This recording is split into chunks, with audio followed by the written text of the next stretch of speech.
Let's get my next guest out. In age when people bandy the phrase national treasure around like cheap aftershave, I want you to gaze upon the very real thing. It's Mr. Danny Baker.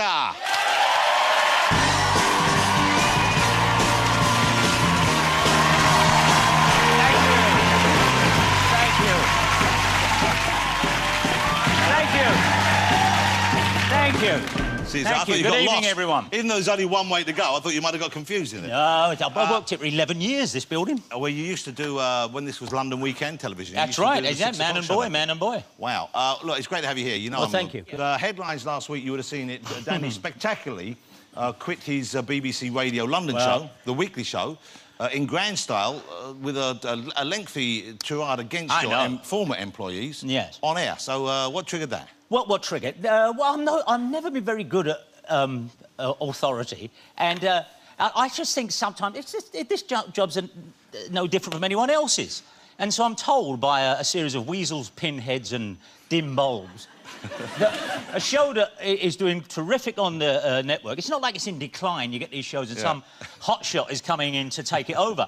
You know what they did to my show? They actually just got rid of it and extended the show before it and brought back the show after it. So just swallowed it up. And they said... And I said, but it's 1, 2, 3, 4, 5 on your listen again. And, you know, it's a local radio show in the end. You know, it's a London radio show. So, yeah, so people listen again. It was always the top of the charts. Yeah, done well. And as long as they left us alone, and because they can't bear it, and like in any job, they want to interfere, you know, and a radio show's a dialogue between me and the audience, and I've got much more respect, in total respect for the audience, none for management. But because you come in every day and you do it, in the end, why won't you go out to Haringey and talk about, you know, dog crap on the pavements or traffic? And that's the thing, because it's not entertaining. You don't have to beat people over the head all the time. Most of media today operates from the idea of, if you're not scared, we're not doing our job. And just sometimes people like to talk goofy and nothing. So when they said to us, you know, oh, we're getting rid of it, but not for 7 weeks, and we don't want you to say anything. Well, I don't write caustic emails. I'm not somebody who does a waspish piece in The Guardian. I said, are you nuts? You weasel? And I had a good go, and before the thing... And I think it was good radio anyway, and I think on behalf of everyone who's ever wanted to say, take this job and shove it, sometimes you go into the abyss and worry about what's going to happen afterwards. And that's pretty much what happened. Thank you. What's amazing is the timing for them to do that is because they must have known that next week you're being inducted into the Radio Hall of Fame. I know. So at any given time to say, we have someone we're going to get rid of, that's not the time the to thing do is, it. that's very nice and great, and I'm being inducted into the Radio Hall of Fame, and I remind you that radio is only 2 vowels different from rodeo. It's not like getting an Oscar. But it's very nice of them, and of course I'll do it. But, and you know, they shower you with awards, but you can't put them on a table and eat them. No. And it's extraordinary that I seem to be, you know, everyone's radio, oh, he does this, and, you know, but... Actually give him a show, no. Why? Because he might be a nutcase. And I don't know where you go from there. So, yes, I'm accepting the highest honour while not really having a job on the radio. Well, you've still got the weekend show. You're still doing that. The weekend show goes along. Yeah, that's all right. But they're talking to you... Now they're saying they are talking to your agent, or they're talking about getting you back onto that show again, or what's the actual... I'm fine with it, but see, the BBC's a weird place. Well, it's not one group of people, is it? No, it's not. And I've got no beef with them. I've got no beef with anyone anymore, because as I say, it's cathartic.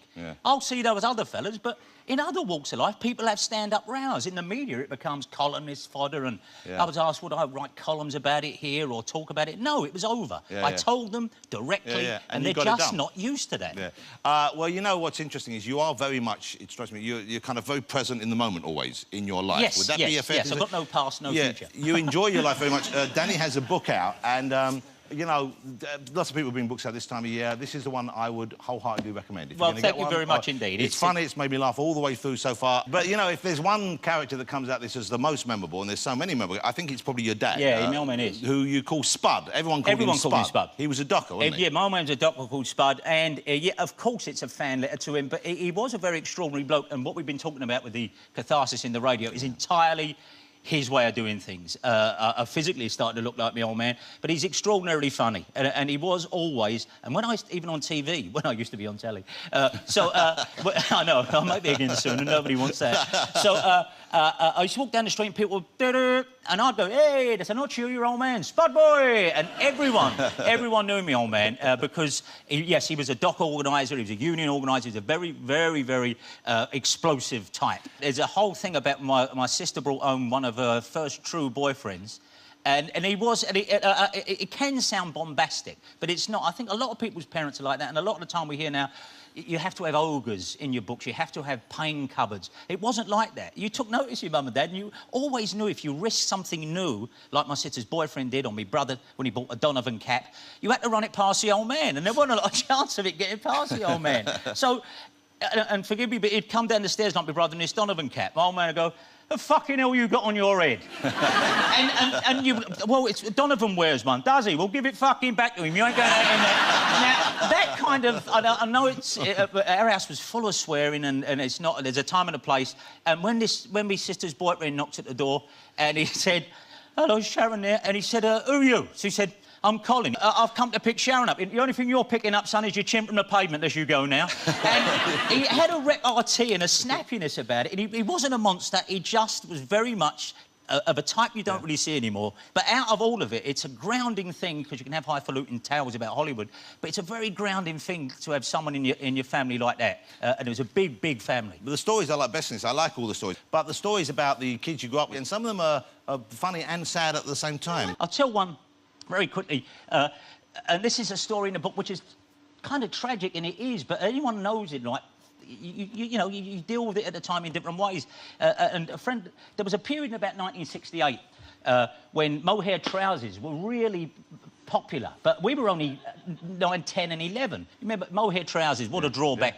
I felt like the skin had been took off your legs and sand rubbed in. But there was no fashions for kids of 12, 13, 14. There was one shop in Deptford High Street said they were going to get kids-sized mohair trousers in, and my mate Lenny said they're getting them in, Nelson's, on Saturday. He got there first and got the only pair of ones that were gold and turquoise. They were gold, they shimmered gold and turquoise. The rest of us had to do plum and blue, right? But Lenny had these one trousers. He paid 12 quid for them and saved up. 12 quid in, you know, that age in 1968.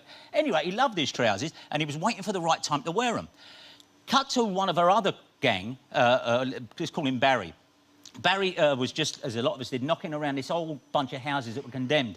And at one time, Barry went upstairs in his house, and we're all, like, say, 11, 12, and he fell to it, and he got killed, Barry. He got killed and went through, and it was an awful thing, of course it is, and I only tell it because there's light and shade in the story.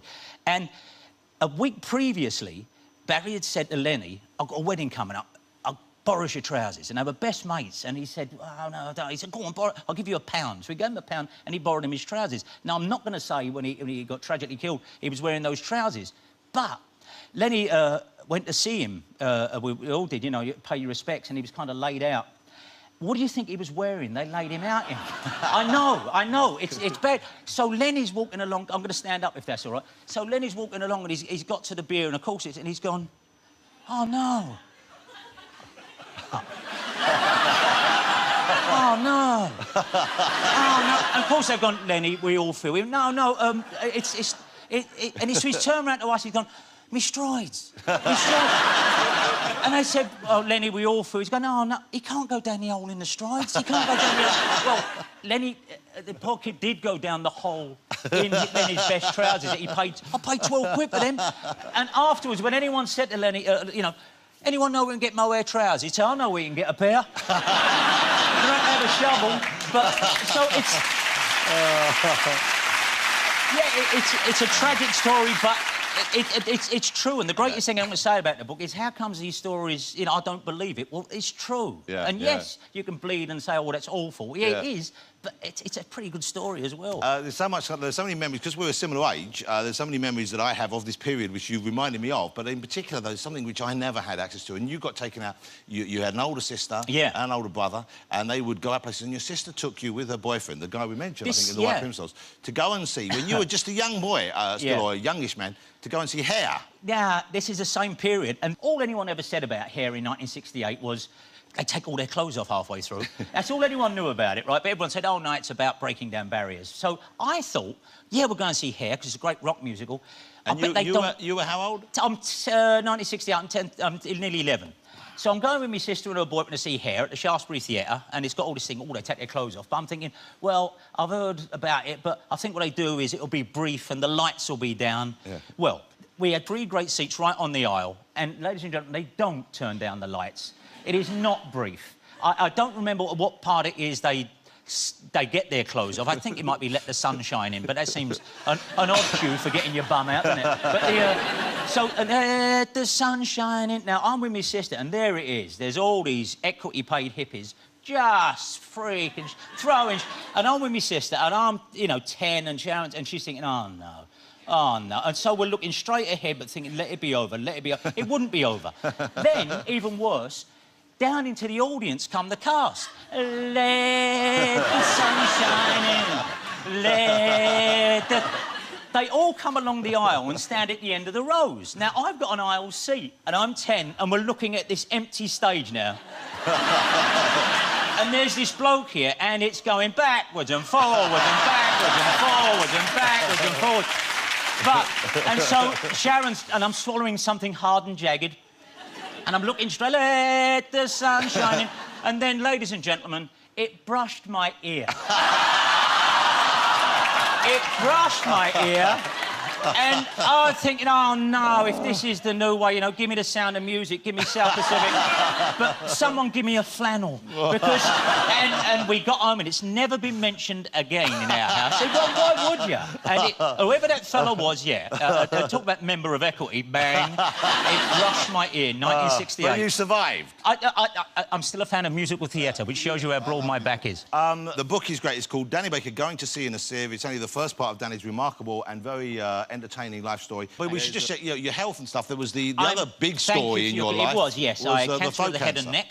There's no getting away from that. But, yes, it was for 8 months, and I'm giving off sparks. I couldn't be better. I literally couldn't be better. It's a horrible process, but the great thing is science just takes care of it.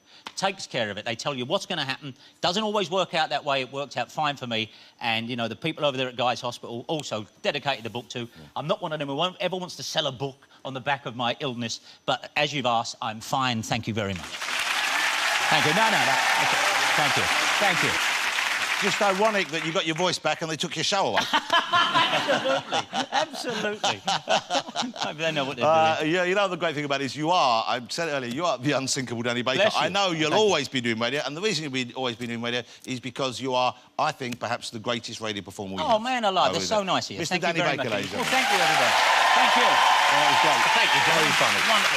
The hair story. Thank you. I know.